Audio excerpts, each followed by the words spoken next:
పరిస్థితి ఏంటి, ఈ రోజు ఈ రాష్ట్రంలో పరిస్థితి ఏంటి, రాష్ట్రానికి అవసరమైనటువంటి ప్రాజెక్టులు ఏంటి, ఈ రాష్ట్ర ప్రజలకు ఏం కావాలి, రాష్ట్ర ప్రజల బాధలేంటి, రాష్ట్ర ప్రజలకు కావాల్సినటువంటి అవసరాలు ఏంటి అనే దాని మీద ఏమాత్రం కూడా చంద్రబాబు నాయుడు గారికి చిత్తశుద్ధి ఉండదు. చంద్రబాబు నాయుడు గారికి ఇవేవి కూడా అవసరం లేనటువంటి అంశాలు. ఎంతసేపు ప్రైవేటైజేషన్ లేదా ఇక ప్రొజెక్టెడ్ విజన్ గురించి వాటికి సంబంధించినటువంటి ఎలివేషన్ల గురించే ఆయన ఎంతసేపు కూడా ఫోకస్ చేస్తూ ముందుకు వెళ్ళటం మనం చూస్తా ఉన్నాం. మేము అదే అడుగుతా ఉన్నాము.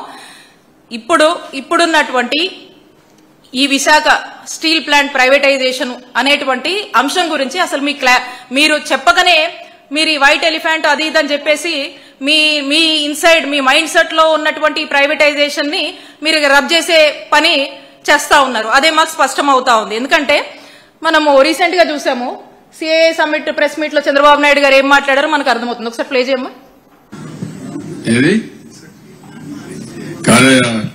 నువ్వు ఇంట్లో పడుకొని పని చేయకపోతే ఎట్లయ్యా? గుర్తుపెట్టుకోవాలి, మీరందరూ కూడా ఏం తయారయ్యారంటే ఊరికి జీతాలు ఇస్తారా? పని చేయాలి కదా. ప్రతి ఒక్కసారి కేంద్రం రాష్ట్రం డబ్బులు ఇస్తుందా? మీరు కూడా గుర్తుపెట్టుకోవాలి, పని చేయాలి. పని చేయకపోతే ఎన్నిసార్లు గవర్నమెంట్ ఎక్కడి నుంచి డబ్బులు తెచ్చిస్తామండి? ఇది ట్యాక్స్ పేయర్స్ మనీ కదా. ఇది ఎఫిషియన్సీ ఉండాల్సిన పని లేదా? ఆంధ్రుల హక్కు, విశాఖ ఉక్కు. మనం పని చేయకుండా దాన్ని వైట్ ఎలిఫెంట్ మారి పెట్టుకుని కూర్చుంటారు. ఇంట్లో పని చేయించాలి. మనం కూడా పని చేయాలి, కష్టపడక్కర్లేదు. దాన్ని సిస్టమేటిక్ గా రన్ చేసి ప్రొఫెషనల్ గా రన్ చేస్తే అది వైబుల్ అవుతుంది ఆటోమేటిక్ గా. కాబట్టి నువ్వు కూడా ఎంతో ఏమి అన్సెటిల్మెంట్ ఉన్నట్లు ఎవరు చెప్పారయ్యా నీకు? ఎవడు చెప్పాడు? బుద్ధి ఉండాలి. ఏం తీసుకోవాలి? ఏం తీసుకుంటారు? 12,000 కోట్లు ఇస్తే ఏం తీసుకుంటారు? నీకు వచ్చి మీ ఇంటికి వచ్చి చెప్పాలా? నేను ప్రైవేటైజ్ చేయని ఎన్ని గంటలు చెప్పాలి? తమాషాగా ఉంది మీకు. నేను కూడా చూస్తున్నాను, కొంతమందిని కావాలని ఏదో కలబెడతానే ఉండాలని కలబెడతా ఉంటారు. వాళ్ళకి ఏం పని లేదు. మొన్న ఇదే మరి నాకు అక్కడ ఒకటి జరిగింది. ఏ ఇండస్ట్రీ రానివ్వకుండా చేస్తే కెమికల్ ఫ్యాక్టరీలో పీడీ కింద పెట్టినాక అన్ని సెట్ అయిపోయినాయి. ఎత్తుపోయి లోపలేస్తే ఇంక డిస్టర్బెన్సీ లేదు. అన్ని ఇండస్ట్రీస్ బాగున్నాయి, రాష్ట్రం కూడా బాగుంది. మీరు కూడా ఇవన్నీ గుర్తుపెట్టుకోవాలి.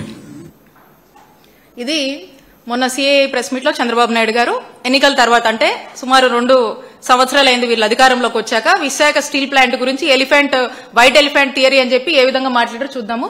ఎన్నికల ముందు ఇదే చంద్రబాబు నాయుడు గారు ఏం మాట్లాడారు కూడా ఒకసారి చూద్దాం. ప్లీజ్ అమ్మా. నేను అడుగుతున్నా, విశాఖపట్నం ఆత్మనమితే మీరు ఉపేక్షిస్తారా తమ్ముళ్ళు అని అడుగుతున్నా. విశాఖపట్నం స్టీల్ సిటీని స్టోరన్ సిటీగా చేస్తే మీరు ఆమోదిస్తారా అని మిమ్మల్ని అడుగుతున్నా. అందరం కలిసి కాపాడుకుంటామా లేదా అని అడుగుతున్నా. ఇప్పుడు చెప్పండి, కాపాడుకుంటాం కలిసి పోరాడతాం అందరం ఒకటవుతాం, సంఘటన శక్తిగా తయారవుతాం. విశాఖపట్నం ఉక్కనేది మన ఆత్మ, విశాఖ ఉక్కు.